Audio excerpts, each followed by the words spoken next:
Dairy ফার্মের ভিতরে সকালে প্রচুর রোদ ছিল, আর আপনার এখন দুপুরবেলা, দুপুরের আগে একটু বৃষ্টি হইলো, আর এখন দেখতেই পারতেছেন প্রচণ্ড বাতাস, অনেক সুন্দর লাগতেছে বাতাসটা, আমারও খুব ভালো লাগতেছে, তাই আপনাদের শেয়ার করলাম আপনাদের সাথে। আর গতকালকে আমি প্রোগ্রাম করছি আলিপুরে আপনার এই প্রচুর গরম ছিল, একটা গাছের পাতাও লড়ে নেই কালকে।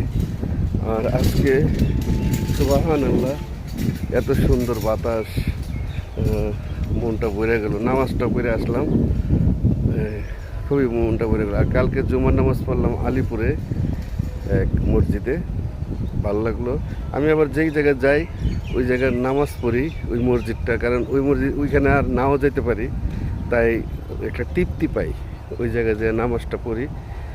একটা নতুন একটা মসজিদে নামাজ পড়লাম, এটাও খুব ভালো লাগে। আর খুবই বাতাস, দেখেন আসলে দুনিয়াটা কত সুন্দর না। সুবহানাল্লাহ। আল্লাহ সবাইকে ভালো রেখেন, তার সবাই ভালো থাকেন, দোয়া রেখেন আমার জন্য। আসসালামু আলাইকুম।